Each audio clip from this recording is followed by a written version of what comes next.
Oke Wak, jadi kisah yang akan aku ceritakan ini dikirim sama Wak kita yang bernama Mas Alif dari Jawa Barat. Halo Mas. Nah jadi Wak, pengalaman horor ini tuh dialami sendiri sama Alif beberapa tahun belakangan waktu Alif ini masih berusia 20 tahun. Jadi cerita ini tuh mengisahkan tentang kisah desa mamanya Alif. Kita sebut aja lah nama desa ini Ngasemwindu ya. Nah desa Ngasemwindu ini terbagi jadi dua bagian wilayah Wak. Satu wilayah Kulon dan satu wilayah Tegal atau wilayah Barat dan wilayah Timur. Nah di tengah wilayah ini ada sungai cukup besar dengan air yang cukup jernih dan juga banyak ikan. Nah di sungai itu ada juga jembatan setapak sepanjang sekitar 6 meter berbahan beton tanpa pagar pembatas yang menghubungkan wilayah Kulon sama wilayah Tegal tadi. Nah nggak cuma itu aja, desa ini juga dikenal masih asri kali Nadia. Area dikelilingi sawah-sawah yang subur dan juga pepohonan rindang. Di sana rumah-rumah warga juga masih banyak yang berbentuk rumah-rumah panggung dari kayu. Dengan kondisi desa yang memang masih kental sekali nuansa tradisional dan kaya akan pemandangan alam itu, kehidupan warga desa di sana jauh dari keramaian dan memang terasa tenang kali di kampung mama aku itu. Tapi di balik suasana desa yang terlihat tenang itu, sejak dulu Wak, di sana tuh ada urban legend yang terkenal kali, yaitu sosok kakek penunggu jembatan penghubung wilayah Kulon dan Tegal desa. Menurut cerita Wak, sosok kakek ini tuh biasanya akan menampakkan diri ke orang yang lewat di malam hari di jembatan itu. Dan kalau udah malam sepi jembatan itu, jarang ada yang mau lewat di sana karena banyak yang ditampain sama si kakek ini. Nah karena ada cerita tentang sosok kakek itu, orang-orang pun menyebut jembatan ini jadi jembatan angker gitu loh. Nah karena sejak kecil Alif ini memang sering datang kali ke desa mamanya Wak, ya Alif juga jadi tahu lah cerita soal si kakek-kakek itu ya kan. Tapi Alif masih nganggap itu cuman cerita mitos aja tuh buat nakut-nakutin anak kecil atau bikin mungkin warga lebih hati-hati aja waktu lewat sana. Karena kan kayak aku bilang tadi bentuk jembatan itu cuma jalan setapak Wak, bahkan untuk motor lewat nggak bisa, dan memang nggak ada batas pagar pembatasnya. Takutnya kalau nggak hati-hati ya orang kan bisa jatuh ya kan. Nah, mungkin gara-gara itu. Apalagi di sekitar jembatan itu juga banyak kali pohon-pohon, terutama pohon bambu yang bisa aja di situ ada ular yang mangsa siapa aja kapan aja gitu. Ditambah Wak, sejak kecil Alif maupun keluarganya sendiri juga belum pernah ngalamin kejadian-kejadian mistis di sana. Jadi Alif pikir ya udah cerita horor itu kayak ya nggak betul-betul nyata lah gitu. Sampai akhirnya waktu si Alif ini udah dewasa, dia ngalamin sendiri kejadian mistis yang akhirnya bikin dia percaya ada memang sosok di jembatan itu. Nah ini kita masuk ke ceritanya. Jadi ceritanya Wak, beberapa tahun belakang waktu si Alif ini masih berusia 20 tahun, Alif sama kedua orang tuanya lagi pulang kampung ke desa mamanya Alif itu, yang di desa itulah. Nah waktu itu Alif berangkat duluan, dia sampai di Kamis malam, sedangkan orang tuanya nyusul, baru berangkat besoknya. Jadi nyampenya juga di hari Jumat. Mereka pulang kampung untuk ngunjungin saudara-saudara mamanya yang memang masih ada tinggal di situ. Ada yang namanya Uwa Iis, Uwa Asih, sama Om Wisnu. Nah orang tuanya Mama Alif ini atau neneknya kakeknya Alif sudah lama meninggal dunia gitu loh. Nah pergilah ke desa ini kan. Selama di desa itu, Alif menginap di rumah Uwa Iis yang tinggal bersama suaminya bernama Uwa Dayat di wilayah Kulon atau di wilayah baratnya desa. Di hari Jumat siangnya nih, sebelum orang tuanya si Alif sampai, kan nyusulkan orang tuanya, Alif kan udah nyampe duluan nih. Alif sama Uwa Dayat berangkatlah ke masjid, jalan kaki, mau sholat Jumat. Selama perjalanan itu, mereka ngobrol-ngobrol ringan lah Wak, tentang kondisi-kondisi sawah di desa. Nah di situ Uwa Dayat nih cerita kalau sawah-sawah yang ada di sini tuh masih sering masih sering dijadikan tempat buat orang nyari belut. Apalagi sekarang kan musim hujan kan, makin ramai tuh orang yang nyari belut di sana karena belutnya melimpah gitu. Dengar itu tertarik si Alif, Wak kalau kayak gitu pulang sholat Jumat kita cari belut yuk. Udah lama aku nggak nyari belut, nanti enak tuh digoreng buat lauk makan, kata si Alif. Oh boleh. Tapi Wak nggak punya koja. Jadi koja tuh macam wadah anyaman bambu tuh loh Wak, untuk taruh belutnya gitu kan. Wak nggak ada koja Lip. Nanti selesai sholat Jumat kita mampir dulu aja ke rumah Uwa Asih untuk pinjam koja. Tapi nanti nyari belutnya jangan kesorean ya, takut nanti hujan pula, kata Wak Dayat. Oh oke Wak, siap. Kebetulan aku juga mau singgah ke rumah Wak Asih. Wak Asih kan tantenya juga kan. Dah lah tuh. Akhirnya setelah sholat Jumat, mereka langsung lah pergi ke rumahnya Wak Asih yang ada di wilayah Tegal atau wilayah Timur. Nah, wilayah Kulon sama wilayah Tegal ini kan terhubung sama jembatan angker itu tadi kan. Berarti mereka harus lewat jembatan itu. Dan sebenarnya untuk sampai ke Tegal ini tuh bisa muter lewat jalan lain, nggak harus lewat jembatan itu. Cuman jauh. Nah, gara-gara kami ngejar waktu biar nggak kesorean, jadi ya udah kami putusin lah untuk lewat jembatan angker itu aja. Pas lewat jembatan itu, kan masih siang bolong ini kan. Waktu lewat jembatan tuh Entah ngapa aku udah mulai ngerasa nggak enak, Nan. Ada hawa yang nggak enak gitu. Apa nih kok kayak gini gitu kan. Cuman di situ Alif masih positive thinking. Mungkin karena udah mulai mendung nih, jadi hawanya kerasa dingin. Alif juga nggak ngomong apa-apa sama Wak Dayat. Lanjut aja itu di belakangnya Wak Dayat kan, Wak Dayat jalan duluan. Nah, setelah beberapa menit berjalan, dah lewat si jembatan ini, akhirnya mereka sampailah di rumah Wak Asih.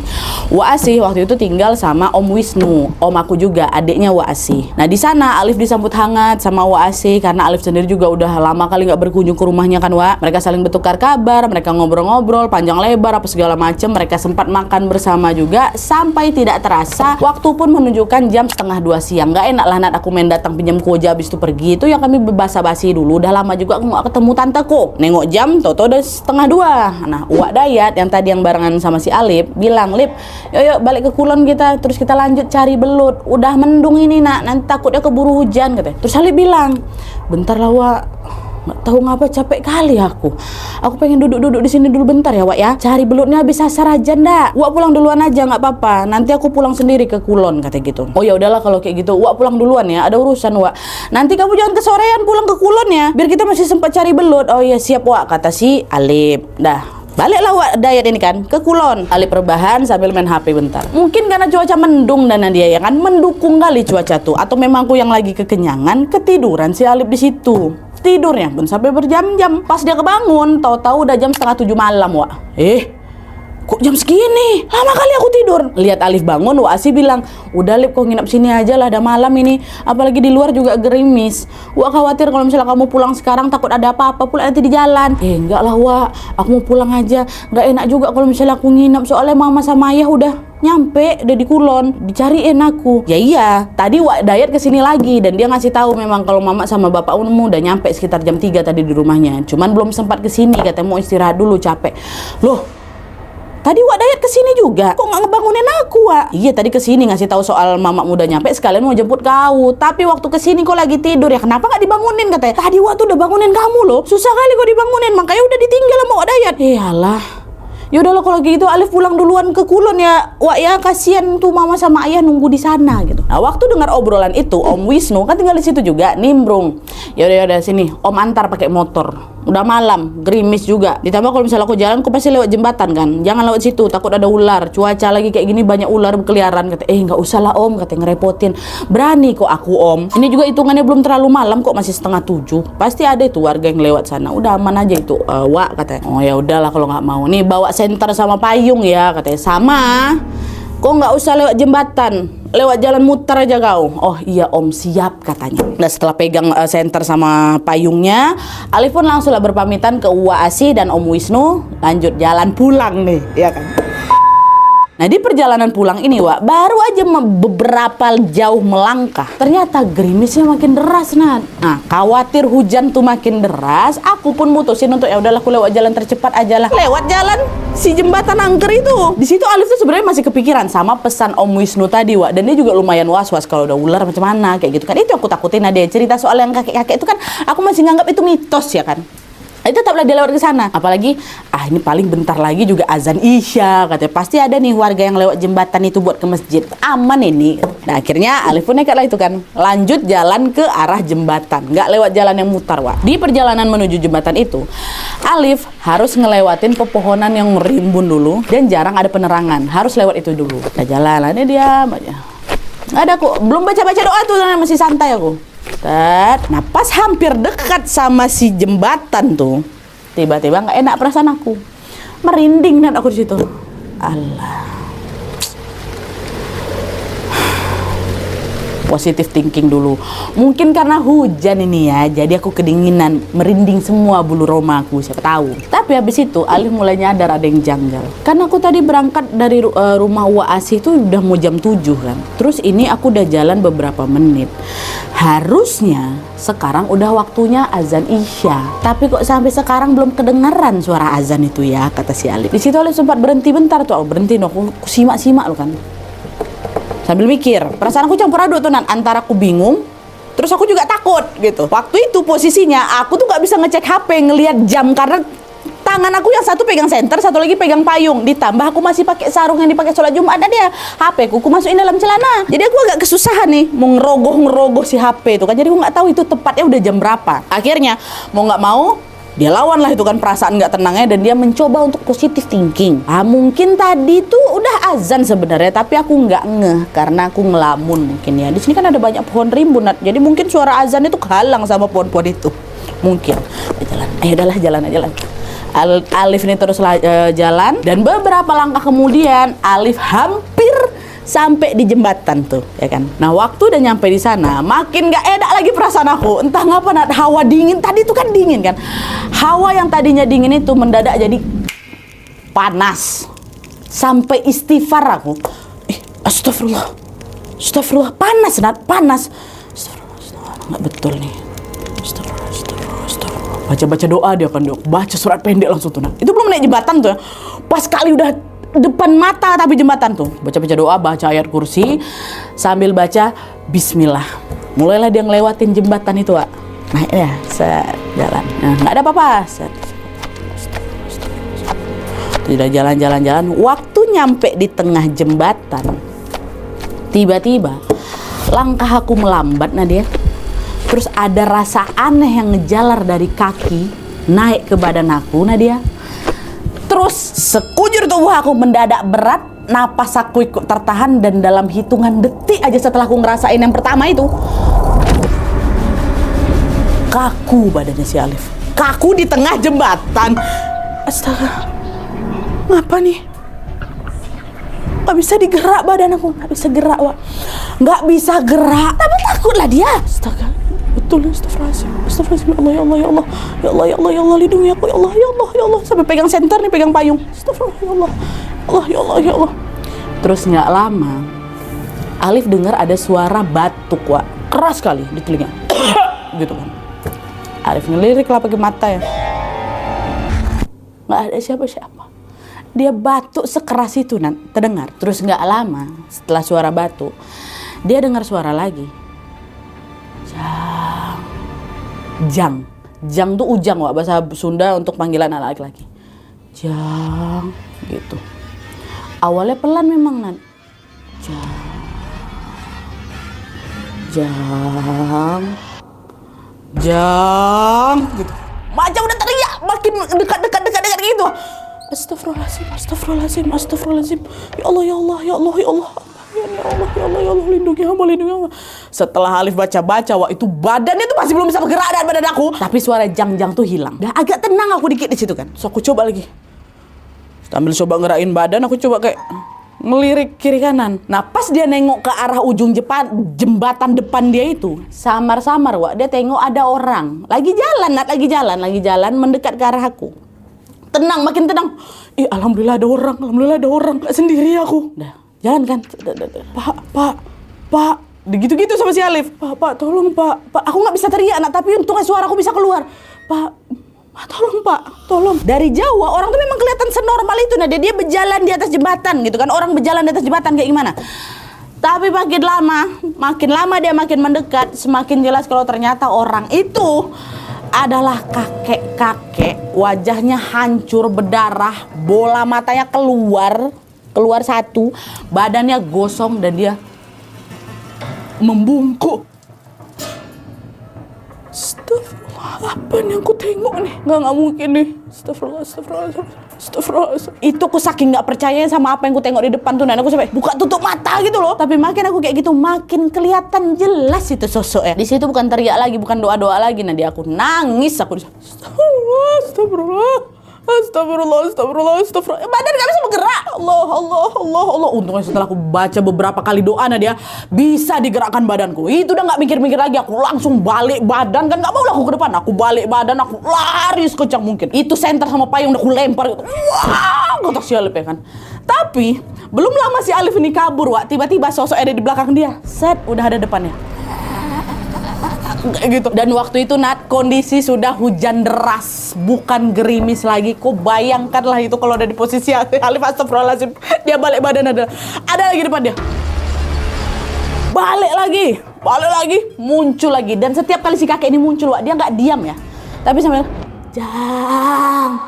Jang, incu aki, kadia Jang, iya aki, Jang,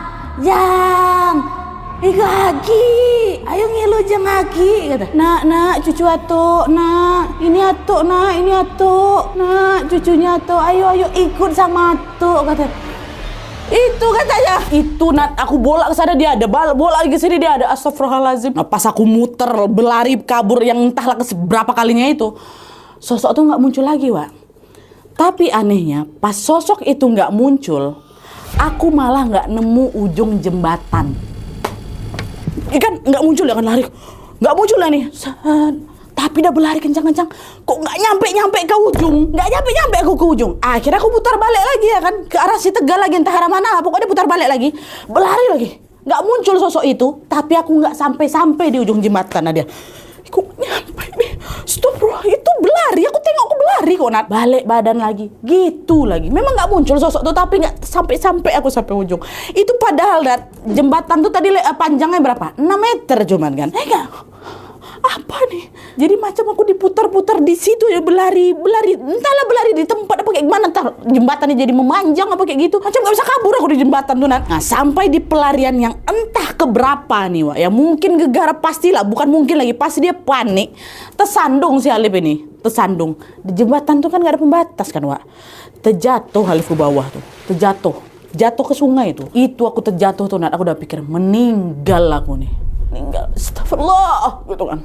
Dan kalian tahu pas badannya si Alif tuh tergeletak, ternyata di situ Alif masih tetap ada di jembatan, Wak. Astagfirullahaladzim, merinding aku, jatuh nih. Gua mah meninggal, aku mati, aku tuh paling ngodar di jembatan itu lagi. Aduh, astagfirullah, epic banget. Dengan napas yang udah nggak karu-karuan itu, betul ini. Astagfirullah, asal bangun aku lagi Nadia, kabur lagi, nggak sempat aku pikir apa-apa. Seperti aku mau pergi dari jembatan ini. Tapi waktu udah mau berlari lagi, aku tengok ke arah kaki aku, ada tangan si kakek itu Nad, lagi dipegang ya kaki aku.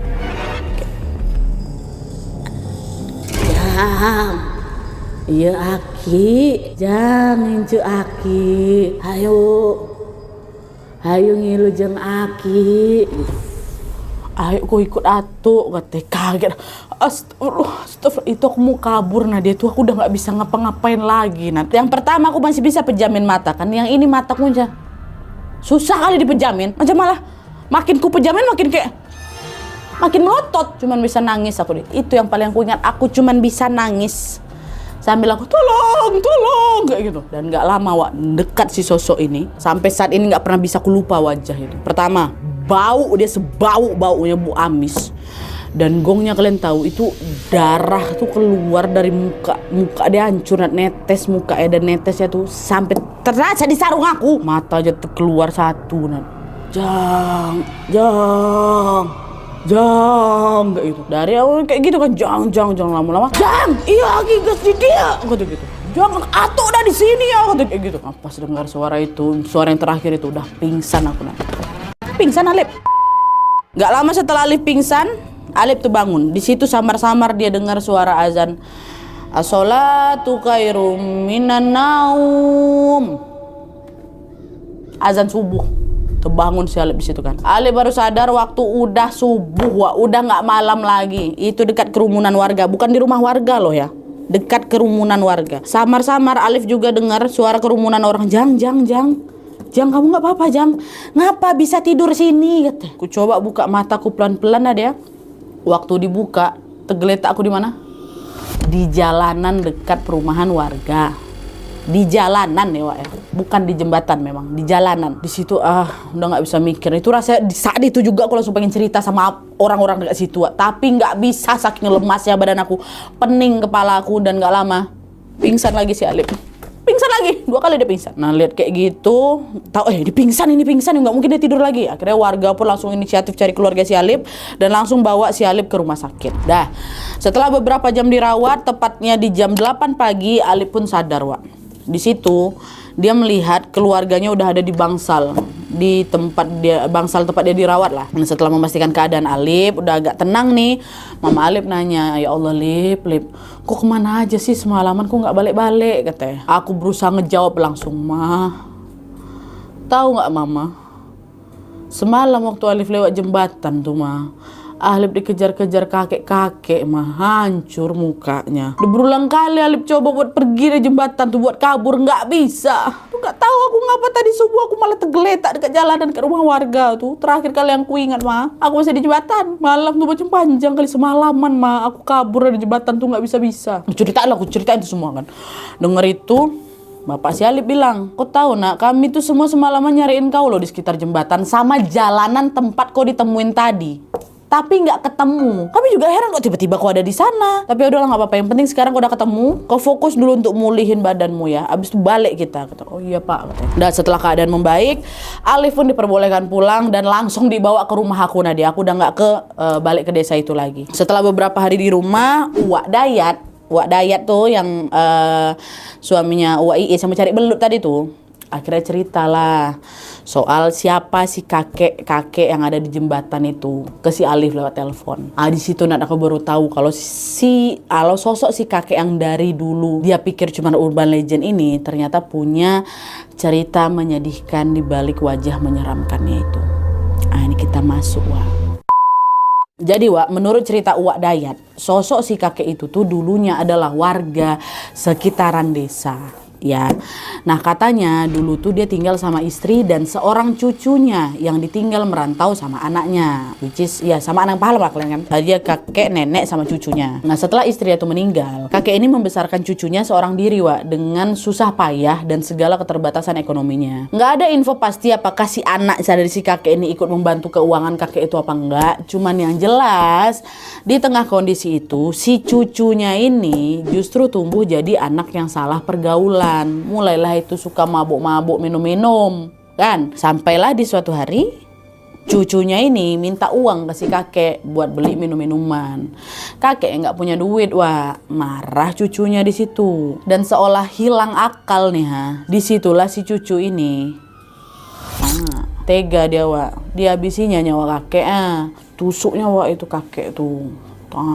Meninggal si kakek di situ. Nah, setelah dihabisi, mayat dari si kakek ini dibawalah ke sekitar jembatan tadi, sekitar jembatan. Nah, banyak warga yang meyakini kalau si mayat kakek itu dikubur di sana sama si cucunya. Nah, setelah kejadian itu, ini warga-warga yang sekarang nih nggak ada yang tahu tuh cucunya kemana. Apakah dia di penjara atau mungkin dia melarikan diri ke desa, nggak ada yang tahu. Cuman yang jelas warga desa sempat berusaha nyari mayat si kakek itu di sekitar jembatan. Kenapa bisa tahu, Wak? Karena ada warga yang sempat lihat waktu si anak itu kayak gitu, cucunya kayak gitu. Cuman nggak berani nyegah karena kan si anaknya bawa sajam. Tuh mereka cek memang nggak ada si kakek tuh, rumah tuh pun kosong. Nah, cobalah cari di sekitar jembatan. Mereka pikir ada di area situ.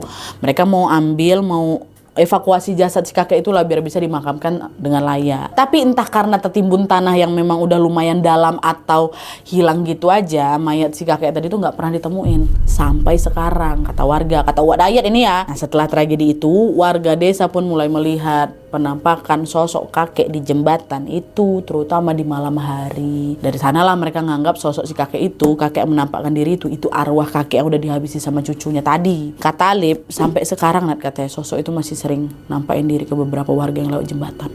Katanya. Setelah mengalami kejadian horor di jembatan itu, sampai sekarang pun aku masih ketakutan Nadia. Sampai sekarang aku masih kepikiran. Iyalah, nggak mungkin bisa lupa itu. Dan bahkan, nih ya, Alif mengaku dia beberapa kali masih melihat sosok kakek itu selama dia bekerja di kota. Ada tuh sekelebat dimimpikan aku. Dia nengok lewat sekelebat depan bayang dari jauh deh. Kayak gitu. Cuman aku nggak tahu itu betulan si sosok kakek di jembatan itu atau memang sugesti aku yang akhirnya membuat si jin-jin yang bisa baca pikiran aku menyerupai si kakek yang ada dalam pikiran aku. Tapi kalau memang itu memang si kakek itu Nadia, ini kita berandai-andai lah. Kalau memang itu si kakek itu, kata siapa? Kata si Alif kan. Dialah itu mungkin yang nyamperin aku sampai sekota. Ngapa dia susulin aku? Ditambah kan itu, dia kan sempat bilangnya apa, Nat? Jang, ince aki. Kadia jang iya aki. Ya kan, hayu ngilu jeng aki, cucu kakek, sini nak, ini kakek, ayo ikut sama kakek. Kalau menurut pendapat kalian gimana, Wak? Tulis di kolom komentar di bawah. Oke Wak, jadi itu tadi pengalaman horor yang dialami sama Alif waktu pulang kampung di sebuah desa.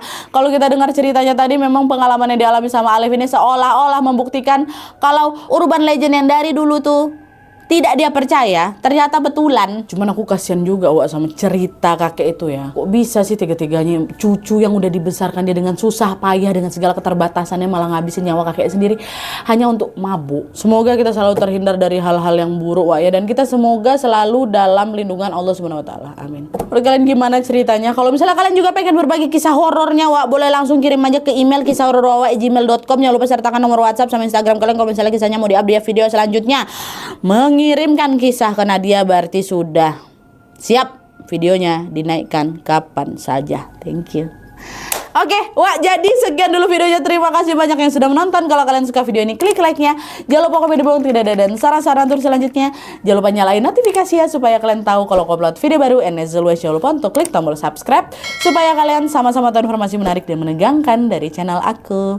See you next video, Wak. Bye.